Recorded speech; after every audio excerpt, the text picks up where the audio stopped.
Olá, oitavo ano. Tudo bom com vocês aí? Assim eu espero. Nós estamos iniciando hoje a série de 7 videoaulas que serão disponibilizadas a vocês para nós trabalharmos os conteúdos do caderno 2 da nossa apostila. Hoje estaremos iniciando com a unidade 1, referente ao movimento romantista. Tá? O que foi o romantismo? O romantismo ele foi um movimento artístico que surgiu no final do século XVIII. Tá? Nessa época, o que estava acontecendo?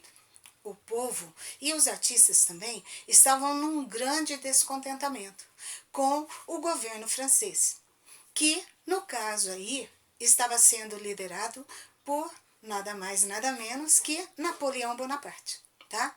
Em um regime de ditadura, todos estavam descontentes com a forma de governar de Napoleão. Então, olha só, essa forma de governar de Napoleão Bonaparte estava afetando também o mundo das artes, tá?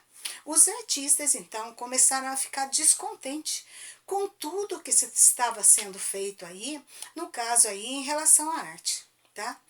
Dois escritores vão influenciar toda essa parte aí da ação que os artistas vão fazer, de revolucionar, trazendo um movimento inovador para o mundo das artes, tá? Que vai ser o romantismo, tá? Os dois escritores aí são Goethe e Schiller. Então, olha só, Goethe, ele era o quê? Ele era um poeta e ele escreveu uma das obras que alguns de vocês talvez possam conhecer. Ele criou um poema relacionado a Prometeu.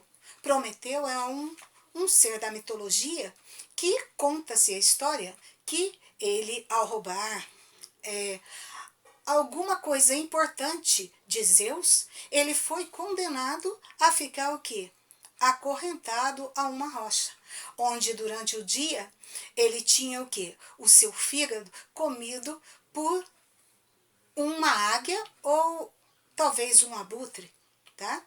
E durante a noite esse fígado se reconstituía e no outro dia começava de novo o tormento dele.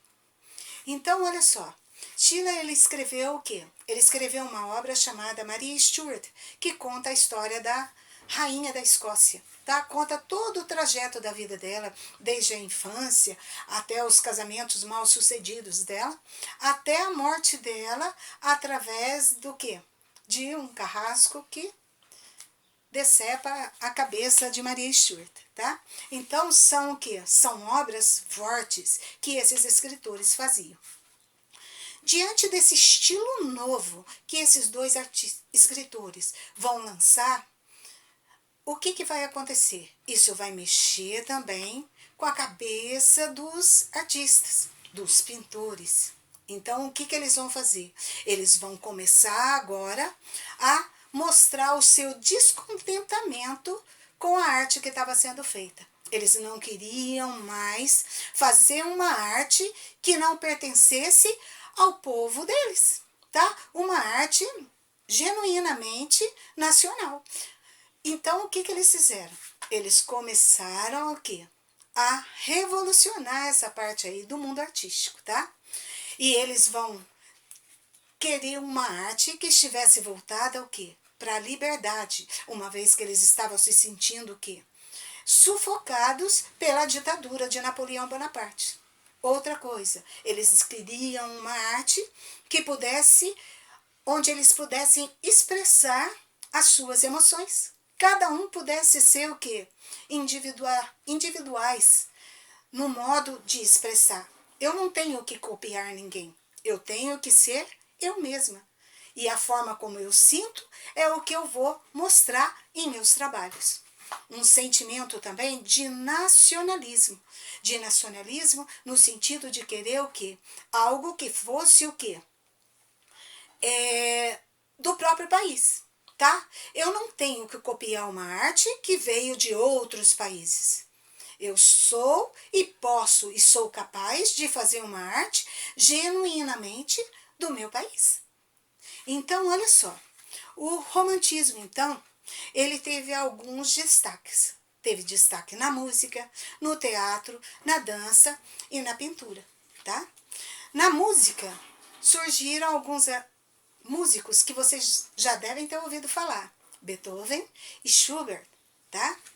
No teatro, começou a surgir, então, o quê? Eles não estavam ansiosos por nacionalismo, ansiosos por liberdade? Então, nas peças teatrais vão começar a surgir agora um protagonista, que vai ser o quê? Um herói romântico, aquele que vai vencer conflitos, né? Para chegar ao quê? Num final aonde todos vão poder o quê? Viver felizes ali, mas de acordo com o quê? Com os ideais pregados por esse herói romântico. Outra coisa, eles vão querem mostrar nessas obras o quê? Um sentimento de nacionalismo. Principalmente uma obra verdadeira, uma obra genuína, tá?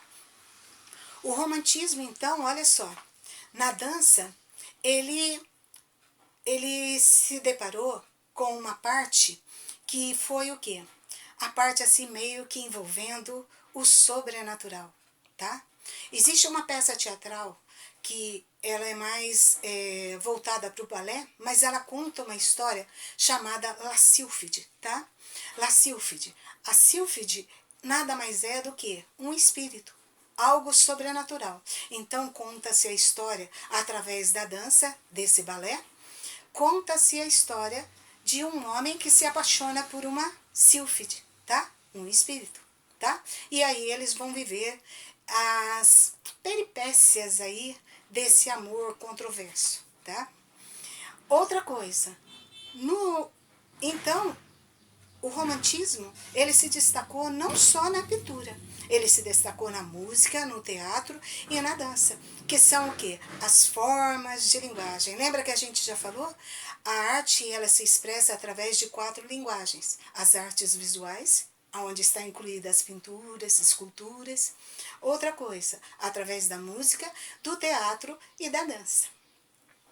Só que, olha só, nesse meio, a gente vai tirar agora as características desse movimento romântico. Porque esse romantismo que a gente fala, pelo pouco que a gente já falou aqui agora, vocês já viram que não é um romantismo que prega um amor romântico, um amor desses que a gente vê em novelas, em histórias de romances, tá? O romantismo que fala aí são lutas, batalhas, conflitos, tá? Dores, sofrimentos, angústias. É sobre isso que vai se tratar o quê? As obras do romantismo. Então, olha só, uma das características do romantismo é o uso da cor. Como que vai se conseguir, através desse uso da cor aí, mostrar esse romantismo na obra de arte? Esse uso da cor, ele vai mostrar o quê? A carga emocional, seja de dor, seja de sofrimento, do artista em relação a algum fato, algum acontecimento que ele vai o quê? Representar em suas telas. Então, uma das marcas mais importantes foi deixada por um artista chamado Eugène Delacroix. Ele foi um artista que ele criou uma obra de arte que ficou sendo o marco do romantismo, que foi a obra Liberdade Guiando o Povo. Além desse artista, outros artistas também se destacaram, que foram os artistas que utilizaram na característica romântica o sobrenatural e o horror, tá? Se eles já estavam vivendo uma época onde tudo era descontentamento, então nada mais do que colocar nas telas e representar de forma marcante esse capítulo da história. Então, aí vai surgir o quê? O artista chamado Francisco de Goya. Ele foi o seu maior representante. E uma das obras dele marcante foi Saturno devorando um de seus filhos.